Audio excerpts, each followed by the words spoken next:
அண்டாங்க இந்த இருக்குல்ல அண்டா, இது அண்டாவா? புரியாதவனா இருக்கிய. அண்டாவை அடகு வச்ச ரசீது. அதை ஏன்டா என்கிட்ட கொண்டு வந்த? அடுத்த வருஷம் திருப்பிடுவேன், நீயே வந்து பூசி கொடு. அடுத்த வருஷம் அது வரைக்கும் நான் குடிச்சு உட்காந்துக்கணும். போயிட்டோம். இதுல நக்கல் வேறையா? அடுத்த வருஷம் எப்படி மூடுவேன்? அறுவடை பண்ணிடுவல்ல. ஐயோ, தஞ்சாவூர்ல 5000 ஏக்கருக்கு சொந்தக்கார வெண்ணெய் அறிவு அப்படியே அறுத்து தள்ளிட்டாலும் மூட்டு கொடுத்துருவாரு. பிச்சைக்கார நாயே, உன் மூஞ்சிய பார்க்கும் போதே எனக்கு தெரியும்டா, உன் குடும்பத்துல இருந்தே மொத்தம் ஒரு குண்டாட்டா. அது நீ பிச்சை எடுக்க வச்சிருக்க, அது எம்பூசா பிச்சை எடுப்பியா? டேய், நீ எல்லாம் மனசாட்சி இல்லாதடா. 10 ரூபா வச்சிருந்தா என் பிள்ளைக்கு நாஸ்தா வாங்கி கொடுக்க, அவன் உன் குண்டாக்கு வாங்கி செலவழிச்சிட்டா. டேய், என்ன இடிச்ச வாங்கி நினைச்சிட்டியா இல்ல பைத்தியக்காரன் நினைச்சிட்டியா? இல்லன்னா குடிய வச்சு மொத்தம் நான் நினைச்சேன். இந்த பாரு, உன்னை நான் விட மாட்டேன். படுக்க வச்சு உன் மூஞ்சி எம்பூசா விட மாட்டேன். படுக்க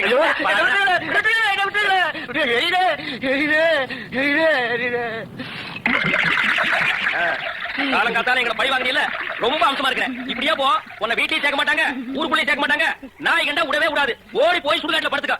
அடுத்த வருஷம் இதே மாசம் இதே தேதி இதே ஒரு சமாதியை வந்து பூசுறேன். போடா.